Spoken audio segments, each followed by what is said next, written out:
오늘 우리에게 주시는 하나님 말씀은 창세기 11장 1절부터 9절까지 말씀입니다. 창세기 11장 1절부터 9절까지 말씀입니다. 다 함께 한 목소리로 같이 봉독하도록 하겠습니다. 온 땅의 언어가 하나요 말이 하나였더라. 이에 그들이 동방으로 옮기다가 신할 평지를 만나 거기 거류하며 서로 말하되 자 벽돌을 만들어 견고히 굽자 하고 이에 벽돌로 돌을 대신하며 역청으로 진흙을 대신하고 또 말하되 자 성읍과 탑을 건설하여 그 탑 꼭대기를 하늘에 닿게 하여 우리 이름을 내고 온 지면에 흩어짐을 면하자 하였더니 여호와께서 사람들이 건설하는 그 성읍과 탑을 보려고 내려오셨더라. 여호와께서 이르시되 이 무리가 한 족속이요 언어도 하나이므로 이같이 시작하였으니 이후로는 그 하고자 하는 일을 막을 수 없으리로다. 자 우리가 내려가서 거기서 그들의 언어를 혼잡하게 하여 그들이 서로 알아듣지 못하게 하자 하시고 여호와께서 거기서 그들을 온 지면에 흩으셨으므로 그들이 그 도시를 건설하기를 그쳤더라. 그러므로 그 이름을 바벨이라 하니 이는 여호와께서 거기서 온 땅의 언어를 혼잡하게 하셨음이니라. 여호와께서 거기서 그들을 온 지면에 흩으셨더라. 아멘. 오늘 말씀의 제목은 내 안의 바벨탑은 무너져야 합니다. 내 안의 바벨탑은 무너져야 합니다. 자, 오늘 본문의 말씀은 아주 유명한 바벨탑 이야기입니다. 노아의 세 아들이었던 셈과 함과 야벳 그들의 후손들이 처음에는 함께 모여 살았었습니다. 근데 계속해서 그들이 이제 자식들을 낳다 보니까 점점 수가 불어나게 됩니다. 그래서 좀 더 넓은 땅을 찾아서 동쪽으로 이주해 가다가 시날이라는 땅에 이르게 됩니다. 시날 평지. 이 시날 땅은 티그리스 강과 유프라테스 강 그 사이에 있는 아주 비옥한 평원입니다. 아주 대평원. 그들이 이제 가다가 그곳이 마음에 들어서 거기서 정착하려고 합니다. 그때 마침 그들이 기술을 하나 발명하는데 그게 뭐냐면 벽돌을 만드는 기술을 발명합니다. 3절 말씀에 나와 있죠. 자 서로 말하되 벽돌을 만들어 견고히 굽자. 이에 벽돌로 돌을 대신하며 또 역청으로 진흙을 대신하고, 그러니까 벽돌을 만드는 기술, 또 역청을 가지고 그 벽돌을 쌓아가는 그런 기술, 이게 오늘날 보면 아무것도 아닌 기술 같지만 그때 당시만 해도 대단한 발명입니다. 이전까지는 나무나 돌을 가지고 집을 만들어 졌는데 이 나무는 되게 재질이 약하잖아요. 또 돌은 단단하긴 하지만 너무 무거워요. 다듬어 내기가 어렵습니다. 근데 이 진흙을 부어서 단단한 벽돌을 만들어 가지고 이제 자기가 원하는 크기와 원하는 모양으로 집을 만들 수가 있게 된 거예요. 또 그것을 이어서 붙일 수 있는 역청도 발견을 했으니까 이게 얼마든지 이제 원하는 대로 큰 건물도 지을 수가 있게 된 겁니다. 근데 그들이 그 벽돌 만드는 기술을 가지고 이 성 같은 탑을 하나 쌓기 시작합니다. 그게 이제 오늘 본문에 등장하는 바벨탑인데 여기서 이제 문제가 생긴 겁니다. 그들이 바벨탑을 쌓아가는데 이 탑을 하늘까지 닿는 탑으로 쌓아가려고 했다는 거예요. 4절 말씀 보십시오. 또 말하되 자 성과 탑을 건설하여 그 탑 꼭대기를 하늘에 닿게 하여 그 다음에 우리 이름을 내고 온 지면에 흩어짐을 면하자. 자, 이 4절 말씀이 한 구절에 이 사람들이 바벨탑을 쌓게 되는 세 가지 정신을 우리가 발견하게 됩니다. 하나는 벽돌로 하늘에 닿을 만한 탑을 쌓자라는 그 정신이고, 두 번째는 그거를 쌓으면서 우리 이름을 좀 드러내자라는 것이고, 세 번째는 흩어짐을 면하자라는 것입니다. 그래서 하나님께서 그걸 보시려고 내려왔다가 이 영 마음에 들지 않으시는 거예요. 그래서 그 공사를 중단시키십니다. 사람들이 일을 하다가 서로 말이 막 섞이는 거예요. 말이 통하지 않게 되는 거예요. 그때부터 이제 각 나라의 언어들이 생겨나게 된 것 같은데, 그래서 온 세상으로 그들을 다 흩어버리신 겁니다. 오늘은 사순절의 마지막 주간을 시작하는 종료주일입니다.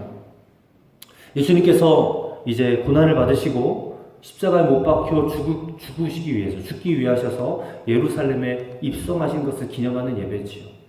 그리고 우리 한 주간 동안은 고난 주간을 보내게 됩니다. 무엇을 우리가 생각해야 될까요? 예수님을 십자가에 못 박게 한 우리의 죄에 대해서 애통해하며 그분의 고난에 우리가 기꺼이 우리의 삶을 동참시키는 게 필요합니다. 근데 이런 절기와는 상관없이 일상의 나의 삶 속에서 나의 삶을 한번 생각해 보면 우리는 여전히 곧 이렇게 무너질 수밖에 없는 바벨탑을 쌓는 이런 정신을 가지고 또 이런 마음을 가지고 살아가고 있지는 않은지 돌아봐야 됩니다. 만약에 그렇게 곧 무너질 수밖에 없는 바벨탑 정신을 갖고 살아간다면 결국은 그것을 하나님께서 중단시키시고 무너뜨릴 그런 것들을 위해서 우리가 열심히 사는 것이니까 한순간이라도 빨리 돌아서야 된다는 것, 돌이켜야 된다는 것입니다. 그러니까 이 바벨탑 사건을 통해서 오늘 중요한 교훈을 우리는 발견해야 된다는 것이죠. 나름대로 우리가 열심히 살아요. 그리고 살다 보면 또 큰 업적도 남길 수가 있는데 결국에는 무너져 없어져 버릴 인생이 된다면 이게 얼마나 비참한 일입니까? 여러분, 우리의 인생이 그렇게 허무하게 무너져서야 되겠습니까? 저와 여러분의 삶이, 우리 인생이 허무하게 무너지지 않으려면 어떻게 해야 될까요? 우리 안에 세워져 가고 있는 바벨탑이 무너져야 한다는 것입니다. 자, 어떻게 하면 우리 안에 있는 그 바벨탑, 그게 무너지게 될까에 대해서 함께 말씀을 상고해 보고자 합니다. 첫째로는 범사의 하나님을 인정할 때에 우리 안에 바벨탑이 무너진다라는 겁니다. 하나님을 인정할 때. 자, 3절과 4절 말씀을 가만히 보시면 자, 우리가 뭐뭐 하자 라는 말이 2번 나옵니다. 우리가 라는 말은 안 나오지만 주어가 생략이 된 겁니다. 자, 우리가 뭐뭐 하자. 뭘 하자는 거예요? 3절에 보면 벽돌을 만들어서 견고히 굽자라고 말을 하고 있고요.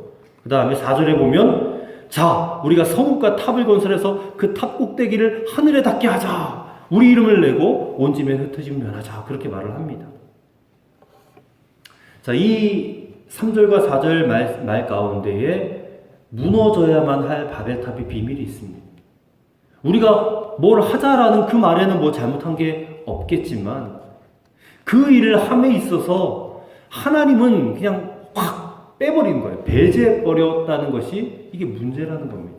그 속에 우리가 어떤 일을 함에 있어서 하나님께 한번 물어보고 하자. 하나님의 능력을 힘입어서 해보자. 하나님의 방법대로 좀 해보자. 이런 생각, 이런 말이 없는 겁니다. 그들이 다 노아의 후손이잖아요. 하나님 믿는 사람들이란 말입니다. 근데 그런 의식 정신들이 없다는 거예요. 근데 왜 그들이 하늘까지 닿게 하는 그런 탑, 이 바벨탑을 쌓으려고 했는가? 그는 그들의 조상들이 홍수로 다 죽었기 때문입니다. 그 홍수 때문에 아라랏산 꼭대기까지 물이 차버린 거예요. 그래서 그들이 생각을 해낸 겁니다. 우리가 또 죄를 지을 수가 있는데, 그래서 하나님이 또 진노하셔서 다시 홍수로 심판을 하시면 이 아라랏산 꼭대기만큼은 물이 또 차게 될 거야. 그러려면 이 아라랏산보다 더 높은 탑을 쌓으면 우리가 얼마든지 대피할 수 있지 않겠는가? 그래서 하나님이 이제 홍수로 또 다시 한번 심판하신다 할지라도 우리가 죽지 않을 길이 있어. 그래서 그 탑을 우리 손으로 한번 쌓아보자라는 겁니다. 그러니까 바벨탑을 쌓는 그 정신, 그 동기가, 마음이 이 철저히 하나님을 부인하고 하나님을 무시하는 그런 마음으로 시작됐다라는 것입니다. 여러분, 오늘날도 마찬가지입니다. 오늘날 우리 안에 마음속에 바벨탑을 쌓았다라는 것은 우리 삶을 살아가는 데 있어서, 우리 인생을 살아가는 데 있어서 하나님 없이도 뭘 해낼 수 있다라고 여기는 것이고, 하나님 없이도 뭔가를 이루어보겠다라고 한다라는 그런 마음이 있는 거예요. 이런 사람들 참 많습니다. 벽돌로 참 하늘에 닿을 만큼 바벨탑을 쌓으려고 하는 그런 어리석은 그런 사람들 많아요. 신혼부부들은 마음만 있으면 우리 가정 행복할 수 있어, 그렇게 여기고 그렇게 살아가요. 청년들은요, 도전의식, 패기만 있으면 성공할 줄 알아요. 어떤 부모들은 자녀들에게 공부만 열심히 하면 돼. 그러면 나중에 너 편하게 먹고 살 수 있어. 그렇게 가르칩니다. 밤낮 가리지 않고 돈만 열심히 벌고 열심히 일하면 잘 살 줄 아는 그런 이들도 많습니다. 다 바벨탑을 쌓아가고 있는 사람들이에요. 그들의 모든 삶의 계획 속에는 어디에도 하나님에 대한 믿음이나 기도나 순종이 보이질 않는 것입니다. 결국에는 다 무너질 수밖에 없어요. 예레미야 17장 5절에는 이렇게 우리에게 경고하고 있습니다. 여호와께서 이와 같이 말씀하시니라. 무릇 사람을 믿으며 육신으로 그의 힘을 삼고 마음이 여호와에게서 떠난 그 사람은 저주를 받을 것이라. 그 전형적인 예가 공산주의입니다. 공산주의. 이 공산주의 사상을 여러분 대략은 아실 텐데 그들이 이 가진 자나 못 가진 자들의 소유를 완전히 없애버리는 거예요. 그래서 공동으로 생산하고 공동으로 분배하면 아주 이상적인 사회를 만들어낼 수 있다라고 말을 한 겁니다. 그래서요, 똑똑한 사람들이 공산주의 사상에 많이 빠졌습니다. 한때 이 지구상의 절반은 공산주의가 장악을 했던 때가 있었죠. 왜냐하면 그들이 가지고 있었던 이상이 멋있었기 때문에. 그러나 그들은 하나님을 부정한 사람들이었어요. 하나님의 방법을 조롱했던 사람들이에요. 그 공산주의 사회를 이루어가기 위해서는 하나님이 걸리적거려요. 방해가 돼요. 그러니까 노골적으로 하나님은 없어, 하나님 안 계셔 그러면서 투쟁하고 또 투쟁했습니다. 근데 결국 어떻게 됐습니까? 저 북한 말고는 다 무너지고 말았잖아요. 아무리 이상적인 어떤 그런 이론을 갖고 있어도 하나님을 부정하는 것은 다 멸망하고 망하고 무너질 수밖에 없다는 것입니다. 근데 우리의 삶을 한번 생각해 보십시오. 혹시 하나님께 묻지 않고 뭔가 시작한 일은 없습니까? 하나님께서 인정하지 않는 그런 방법으로 하고 있는 어떤 일은 없습니까? 혹시 하나님이 기뻐하지 않을 만한 그런 자리에 우리가 동참하고 있지는 않습니까? 우리 청산해야 됩니다. 그렇지 않으면 다 무너지고 만다는 것입니다. 미국의 프린스턴 대학에서 도서관을 세울 때 그 도서관이 규모가 굉장히 큰데도요, 그 높이는 그 바로 옆에 있는 건물인 그 대학 채플 예배당의 높이보다는 낮게 지었다는 거예요. 왜 그렇게 지었는가 물어봤더니 하나님께 예배하는 집이 학문하는 집보다는 작아서 안 된다라고 생각을 했다는 겁니다. 그 대신에 공간 확보를 위해서 지하를 깊게 팠다는 거예요. 참 얼마나 귀한 마음인지 모릅니다. 이 하나님을 인정해드리는 그런 마음이에요. 우리에게 이런 마음이 있어야 돼요. 이런 자세가 있어야 되고 이런 정신이 있어야 됩니다. 하나님이 가장 귀하신 분이다라는 사실을 인정하고 그분을 가장 우선순위로 생각하는 마음이 있어야 돼요. 우리가 그런 마음으로 살면 하나님이 세우시는 인생을 살 수 있습니다. 미국의 그레이스 커뮤니티 그 채플이 있습니다. 거기에 담임을 하셨던 존 메가더라는 목사님이 이런 말을 한 적이 있습니다. 뭐라고 했냐면 내가 한 것은 다 실패했습니다. 그러나 하나님께서 하신 것은 다 성공했습니다. 그런 말을 했어요. 그러니까 목사님이 목회를 오랫동안 해오면서 자신의 생각을 짜내어서 뭔가를 해보려고 했던 것들은 다 실패했지만 하나님이 시키셔서 순종했던 것들은 다 성공적이었다. 하나님께서 역사하시는 것은요, 비록 시작은 미약해 보여도요, 결국에는 창대한 결실을 맺게 되어 있다는 것입니다. 그러나 하나님께서 역사하지 않은 일들은 아무리 거창하기 시작했어도 결국에는 그건 흐지부지 되고 말 것이라는 겁니다. 망해도 완전히 망하게 될 겁니다. 무의미한 인생으로 전락하게 될 겁니다. 여러분, 이것을 우리가 알면 반드시 어떤 일을 시작함에 있어서 기도하게 됩니다. 그리고 하나님의 역사를 구하게 돼요. 저는 우리 교회가 이 곳에서 시작이 된 것이 이게 하나님과 상관없이 내 멋대로, 제 멋대로 시작된 일이라면 이게 참 아니잖아요. 근데 그렇게 되지 않아서 정말 다행입니다. 제가 어떤 인간적인 사고와 생각을 가지고 교회를 개척을 했다면 저는 여기서 절대 개척을 안 합니다. 왜냐하면 인간은 더 좋은 조건을 따지고 더 좋은 조건을 찾아 헤매는 자들이잖아요. 근데 제가 때로는 나도 모르게 중얼거릴 때가 있습니다. 하나님 왜 여기다 하게 하셨지? 왜 이렇게 하셨지? 여기 아니고 좀 더 좋은 데로 가면 얼마나 좋아? 나도 모르게 중얼거려요. 힘드니까. 근데 그런 말이 나올 때마다 나도 모르게 즉시로 저는 하나님의 선하심을 저는 인정하고 선포합니다. 이 교회, 충주 빛의 숲 교회의 시작도 하나님의 역사였고, 현재도 하나님의 역사는 그 진행 중이고, 그리고 결국에는 부흥하는 교회, 열매 많이 맺는 교회로 성장시켜 주실 것이다.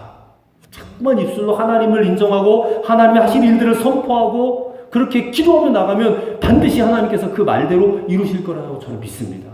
왜냐하면 내 의지와는 상관없이 시작이 됐기 때문에 그렇습니다. 사랑하는 성도 여러분, 범사에 여러분의 삶 가운데 하나님 배제시키지 마세요. 기도 없이는 아무것도 하지 마시고 하나님과 상관없이 무슨 일을 시작하거나 도모하지도 마시기 바랍니다. 우리는 범사에, 우리 삶의 범사에 하나님을 인정해야 됩니다. 그럴 때 우리 안에 바벨탑이 무너지게 될 줄로 믿습니다. 두 번째로 자기 이름 내는 것, 자기 교만, 자기 자랑 이거를 발견했다면 그를 꺾어버려야 돼요. 그래야 내 안에 바벨탑이 무너집니다. 4절 말씀을 보면 바벨탑을 쌓으면서 이 사람들이 우리 이름을 내고 그렇게 말을 했습니다. 우리 이름을 내고 이 한마디 말 속에 들어있는 그들의 생각이 뭐냐면, 야, 우리가 얼마나 대단하냐. 이 어마어마한 탑을 쌓고 나면 후손 만대가 우리의 이름을 기억해 줄 것이다. 그런 말이에요. 한마디로 자신들의 능력을 과시하고 싶어서 탑을 쌓았다 그 말입니다. 하나님 보실 때는 이게 기가 막힌 일이에요. 그런데 여러분, 우리가 고스란히 그런 함정에 빠져 있습니다. 우리도 우리 이름 드러내고 자랑하는 거 너무너무 좋아해요. 많은 사람들이 지금도 자기 이름 하나에 목숨을 걸어요.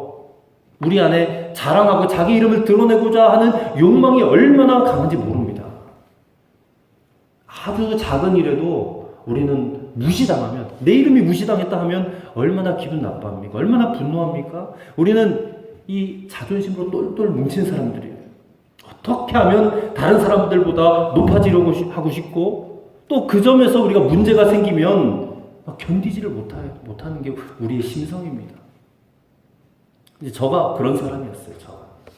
저는 어렸을 적부터 뭐 좀 잘한다라고 인정받으면 되게 좋아했어요. 또 그걸 가지고 대단히 나도 모르게 내 안에서 그냥 우쭐한 마음이 있었습니다. 제가 노래를 좀 잘한다는 그런 얘기를 많이 들었어요. 그래서 제 모교에서는 성가대에서 솔리스트도 하고 나중에는 노래 잘한다고 지휘도 시켜주시더라고요. 성가대 지휘도 했어요. 근데 성가대는 노래만 잘하는 사람만 이렇게 서 있는 게 아니잖아요. 때로는 노래 못하는 사람들이 서 있으면 그 사람들은 왜 이렇게 노래도 못하면서 저렇게 서 있나 답답해하기도 했어요. 또 어렸을 때는 제가 공부도 좀 곧잘 했어요.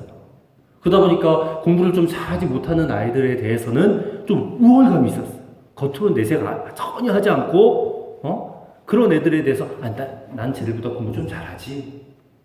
그러면서 내 이름이 드러나고 내 이름 좀 알아주기를 원했다는 거예요. 또 부모님 말도 잘 들으니까 착하다, 성실하다, 잘한다 이런 말 듣는 것이 나를 기분 좋게 만드는 일이 되니까. 그런데요, 반대로 열등감도 있었습니다. 뭐 공부하는 것도 마찬가지지만 나보다도 뭔가 좀 탁월하게 잘하는 그런 친구들을 보면 그게 그렇게도 싫은 거예요. 그리고 나는 왜 쟤처럼 좀 못할까? 그러면서 심각하게 고민하고 막 그랬었던 적이 있습니다. 근데 정말 심각한 것은 그러한 제 모습이요, 성인이 되어서 또 이렇게 목회하는 현장에서도 자꾸만 나타나는 겁니다. 왜 이럴까? 이러면 안 되는데. 그러면서도 제 속사람은 여전히 저 자신을 다른 사람과 끊임없이 비교하고 내 이름이 좀 제발 좀 드러났으면 좋겠어. 그러고 있는 겁니다. 특별히 큰 교회에서 함께 사역하고 함께 목회하면 그런 그 영적 전쟁이요, 어마어마하게 일어나요.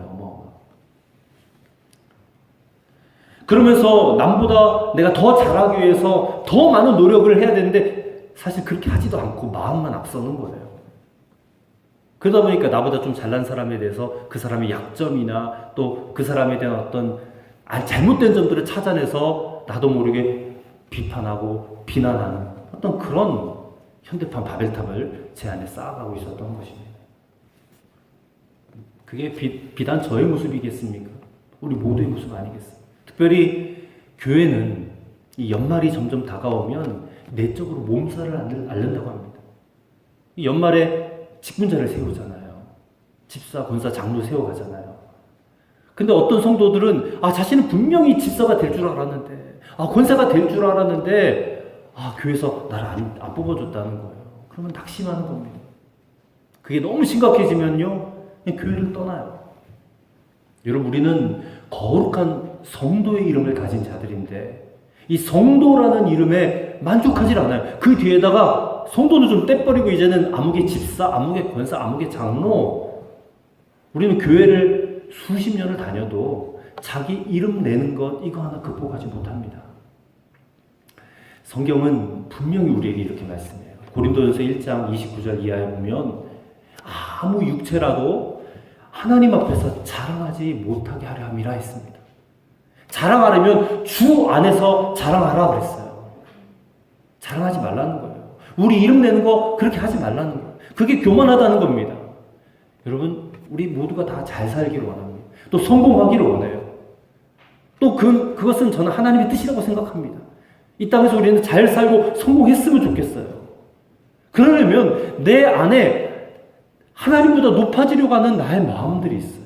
이 교만이라는 건데, 여러분, 이게 꺾여져야 돼요. 그래야 우리는 진정으로 성공할 수 있고 진정으로 잘 살 수 있는 것이 됩니다. 그리고 우리가 계속해서 드러내고 자랑하고 교만해지면 하나님께서 결국 무너뜨리세요. 성경에 경고로 되어 있습니다. 교만한 자를 대적하시고 무너뜨린다고 했습니다. 성경을 읽으면서 하나님의 마음을 정확하게 읽어가셔야 됩니다. 사랑하는 여러분, 우리 안에 자기 이름 내는 것, 자기 자랑의 이 교만의 바벨탑이 완전히 무너지시게 되기를 축원합니다. 그러려면 하나님 앞에 회개해야 됩니다. 하나님, 제가 교만한 자였습니다. 제가 내 이름 드러내기를 자꾸만 원했던 사람이고 제가 그렇게 살아왔습니다. 하나님, 근데 사실 제가 그렇게 해야만이 잘 사는 건 줄 알았는데 제가 너무 어리석었습니다. 오늘 말씀 듣고 이제 내 이름 드러내는 건 아무것도 아니고 오직 하나님의 이름만 드러내고 하나님이 영광 받으시기만 제가 살아가게 하여 주옵소서. 그렇게 기도하시고 회개하시면 여러분 되실 때에 저와 여러분 안에 있는 이 자기 자랑이라고 하는 교만이 꺾어지게 될 것입니다. 그리고 우리 삶의 대부분의 문제들은 다 해결되어지게 될 줄로 믿습니다. 그리고 마지막 세 번째로는 흩어지라라고 하는 하나님의 뜻에 순종해야 된다는 겁니다. 특별히 순종할 때 흩어지라는 하나님의 명령이 있어요. 4절 말씀 보세요. 그들이 바벨탑을 쌓으면서 이 4절 끝절에 뭐라고 중얼거리냐면 온 지면에 흩어짐을 면하자 그랬어요. 이게 무슨 말이냐면 이 바벨탑 쌓던 사람들이 하나님께서 자신들을 흩어버리시려고 했다는 것을 알고 있었다는 거예요. 느끼고 있었다는 겁니다. 그게 창세기 1장에 나와 있어요. 이미 하나님께서 아담과 하와를 창조하시면서 하신 말씀이 있습니다. 창세기 1장 28절에 그 말씀을 우리 가진 성경 말고 공동번역 성경이 있는데 그 공동번역 성경으로 보면 뭐라고 돼 있냐? 자식을 낳고 번성하여 온 땅에 퍼져서 땅을 정복하여라. 그런 표현이 있어요. 온 땅에 두루 퍼지라는 거예요. 그런데 이 사람들은 흩어지기가 싫었던 겁니다. 흩어지기 싫어서 그들은 발버둥을 친 겁니다. 함께 살고 싶은데, 같이 살고 싶은데 왜 하나님이 굳이 흩어져서 살라고 우리를 고생스럽게 하시나? 그렇게 생각을 한 겁니다. 그래서 그들은 이 흩어지라고 하시는 하나님의 뜻에 정면으로 대항해서 지금 탑을 쌓으면서 온 지면의 흩어짐을 면하자 그렇게 말을 한 겁니다. 이 말은 이런 말이에요. 아무리 하나님 당신의 뜻이라 할지라도 내 마음에 들지 않으면 나는 내 멋대로 할 겁니다. 나는 절대로 당신의 뜻에 합당하게 나는 살지 않겠습니다. 나는 내 마음대로 살 겁니다. 그런 뜻입니다. 불순종이죠. 불순종. 하나님이 참을 수가 없었던 거예요. 그래서 5절 말씀 보니까 하나님이 그 건설하는 성읍과 탑을 부르고 내려오셨다가 이 도저히 안 되겠는 거예요. 그래서 강제로 바벨탑 건설을 중단시키신 겁니다. 그리고 그들을 온 땅에 흩어버리신 겁니다. 언어를 뒤섞어가지고. 사실 그들은 흩어져야 살아요. 결국에는. 지금 당장에는 신할 땅에 다 살 것 같이 보이지만 계속해서 후손들이 번성하면 그 조그만 곳에서 어떻게 다 모여 살 수 있어요? 결국 흩어질 수밖에 없는 겁니다. 여러분, 흩어지라라고 하는 명령에 순종해야 됩니다. 하나님께서 때때로 우리를 흩어지라라고 말씀하실 때가 있어요. 근데 그것이 하나님의 참 놀라운 섭리라는 것을 우리가 알아야 됩니다. 이 성경을 읽다 보면 시대마다 하나님께서 귀하게 사용하셨던 성경의 인물들이 나오는데, 근데 그들의 대부분은 자신의 익숙했던 곳에서부터 흩어져가지고 살게끔 하셨다는 것을 기억해야 돼요. 대표적인 인물이 아브라함 아닙니까? 아브라함이 이제 우리가 읽어가겠지만 하나님께서 아브라함을 부르실 때에 너는 너의 본토 친척 아비집을 떠나 내가 너에게 지시하는 땅으로 가라 그랬어요. 흩어졌잖아요. 자기가 살고 싶은 곳에서 떠난 거예요. 야곱 어떻습니까? 역시 결국에는 그 쌍둥이 형제간에 문제가 있어서 자기 그 집을 떠나서 20년 동안 하란에 가서 타향살이를 하지 않습니까? 요셉도 형들하고 같이 살고 싶었는데 어쩔 수 없이 형들의 미움 때문에 애굽으로 떠나 거기서 죄인으로 또 노예로 그렇게 살았습니다. 애굽에서 400년 동안 뭐 육체적인 고통은 좀 있었지만 그래도 잘 먹고 잘 살았던 이스라엘 백성들이 모세를 통해서 하나님 또 애굽 땅에서 떠나라는 거예요. 그래서 40년 동안 광야에서 말할 수 없는 그런 시련을 겪게 하지 않습니까? 그들뿐만이 아니죠. 다니엘, 느헤미야, 또 신약에 나오는 바울, 다들 익숙한 곳을 떠났던 자들이에요. 여러분, 하나님께서 왜 당신이 쓰셨던 사람들 이렇게 익숙한 곳에서부터 떠나서 광야 같은 곳으로 흩어지게 하시는 것일까? 우리가 생각해 볼 필요가 있습니다. 왜 떠나라고 하실까? 여러분, 광야는 하나님만을 의지하는 법을 배우는 곳입니다. 광야에는 길이 없어요. 그러기에 날마다 하나님의 인도함을 받는 훈련이 필요합니다. 또 광야는 외롭습니다. 근데 그 외로움 가운데 절대 고독 속에서 오직 하나님만을 친구로 삼고 하나님의 세미한 음성을 듣는 그런 법을 배우게 돼요. 또 광야는 고통스럽습니다. 근데 그런 어떤 고통 속에서도 하나님의 능력만을 의지하고자 하는 그런 법을 배우게 되고 결국에는 그 능력을 체험하게 되는 것이 광야란 말입니다. 그래서 이 광야 학교에서 잘 배운 사람은요, 하나님께서 결국엔 그 인생을 들어 쓰시더라고요. 귀하게 사용하시더라고요. 저에게는 이곳이 광야라고 저는 굳게 믿습니다. 또 여러분도 마찬가지. 여러분의 지금 삶의 현재가 광야라고 생각하셔야 돼요. 여기서 하나님께 내가 잘 훈련받아야지. 결코 하나님께서 나를 귀하게 쓰실 수 있도록 그렇게 이 훈련을 내가 잘 받아야지. 그렇게 마음먹으실 수 있게 되길 바랍니다. 예수님께서 부활하시고 승천하신 다음에, 승천하시기 전에 마지막으로 제자들에게 하신 말씀이 이 말씀입니다. 오직 성령이 너희에게 임하시면 너희가 권능을 받고 예루살렘과 온 유대와 사마리아와 땅끝까지 이르러 내 증인이 되리라. 오순절에 그들에게 성령이 임했습니다. 제자들이 권능을 받았어요. 마음이 변화되어서 뜨거워졌습니다. 그렇게 해서 그들에게 초대교회 공동체가 세워졌어요. 예루살렘 교회가. 큰 부흥이 일어났어요. 3,000명, 5,000명이 회개하고 교회로 몰려들었습니다. 이제 그렇게 모였으니까 예수님의 마지막 명령대로 순종해야 되잖아요. 그 복음을 전하러 온 유대와 사마리아와 땅끝까지 가서 복음을 전해야 되는데 예루살렘 교회가 그 명령을 잊어버렸습니다. 그들은 여전히 자기들끼리 모여서 복닥복닥거리고 아름다운 교제를 나누고 그렇게 자기들끼리만 그렇게 하기를 좋아했지 온 세상이 흩어지는 것은 잊어버렸어요. 까먹었습니다. 그러자 예루살렘 교회에 큰 핍박이 일어나게 됩니다. 야고보 사도가 목베임을 당하고 순교합니다. 그러다 보니까 이 교인들이 더 이상 모일 수가 없는 거예요. 그래서 흩어지게 되었습니다. 그러나 이 흩어지는 사건 때문에 결국에는 온 세상, 온 세계로 복음이 전해지게 되었어요. 사도행전 1장 8절에 예수님의 그 예언이 예루살렘 교회 핍박 때문에 흩어지게 된 겁니다. 성취되게 된 겁니다. 여러분, 재정에 대한 축복도 마찬가지입니다. 우리는 재정, 돈 생각하면 어떻게 하면 움켜쥐고 부자가 되려고 해요. 근데 하나님의 계획은 움켜쥐는 게 아니라 흩어 나눠주는 거예요. 흩어 나눠줘서 그렇게 다른 사람들을 도와주고 이롭게 하는 게 하나님의 계획이에요. 잠언 11장 24절 25절에 흩어 구제하여도 더욱 부하게 되는 일이 있다 했어요. 내게 있는 것들을 자꾸만 흩어주는데 더욱더 내가 부자가 된다는 거예요. 그러면서 뭐라고 하시냐면 과도히 아껴도 가난하게 된다. 구제를 좋아하는 자는 풍족해질 것이고 다른 사람을 윤택하게 하는 자는 자기도 윤택하게 되리라 그랬습니다. 여러분 마음에 어떻게 해서든 이 돈 끌어모으려고 하고 내게 들어온 돈을 움켜쥐려고만 하면 하나님 흩어버리신다는 것을 명심해요. 그래서 그렇게 되기 전에 흩어지라라는 명령에 순종해야 된다 그 말입니다. 자, 5절부터 8절까지 보시면 하나님께서 그들의 언어를 혼잡하게 하셨죠. 흩어지게 하려고.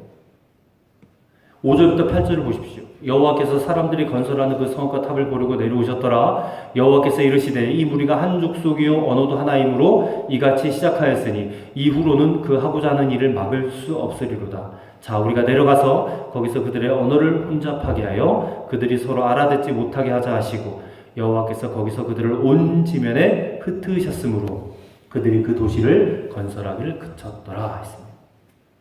하나님께서 사람들의 언어를 혼잡하게 하셨다는 거예요. 왜 그렇게 하셨냐? 이 사람들 마음에 바벨탑 쌓는 그 마음, 그 정신 가지고 하나가 되고 똘똘 뭉치면 이게 더 큰 일이 나기 때문에 그래요. 하나님을 떠나 자기 마음대로 살려고 하는 인간의 욕망이 걷잡을 수 없이 커져버리니까 하나님이 다시 한번 홍수를 내리셔서 다시 그들을 멸망시켜야 하는 그런 일까지 이룰 수 있게 되기 때문에 그래서 흩어버리시는 거예요. 근데 이 말씀 속에서 우리가 이런 생각도 해볼 수가 있어요. 우리는 같은 말을 쓰잖아요. 한국어 같은 말을 쓰는데 같은 말을 써도 마음이 통하지 않을 일이 너무나 많습니다. 부부 사이도 그렇고 교회에서도 가정에서도 직장에서도 우리는 끊임없이 다툼이 잦아요.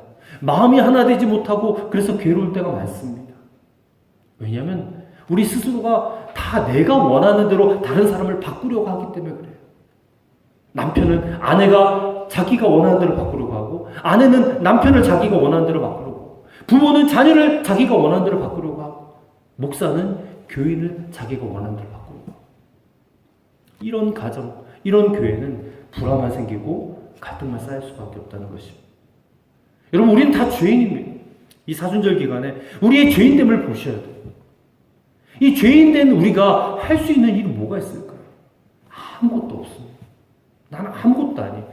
할 수 있는 일이 아무것도 없어요. 오직 우리가 할 수 있는 일이 하나가 있다면 그것은 순종하는 것뿐입니다. 하나님께 순종하는 것. 우리가 하나님께 순종하면 하나님은 금방 우리를 하나 되게 하세요.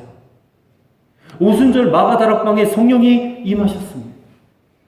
그 성령 강림 사건은요, 이 창세기 11장에 나와있던 바벨탑 사건 이후에 흩어졌던 모든 사람들의 언어가 하나로 회복되는 사건입니다. 서로 지방과 족속이 달랐던 사람들이 그 오순절에 마가다락방에 모여서 사람들이 다 자기들이 들리는 말로 이게 하는 그런 기적의 역사가 일어났던 거예요.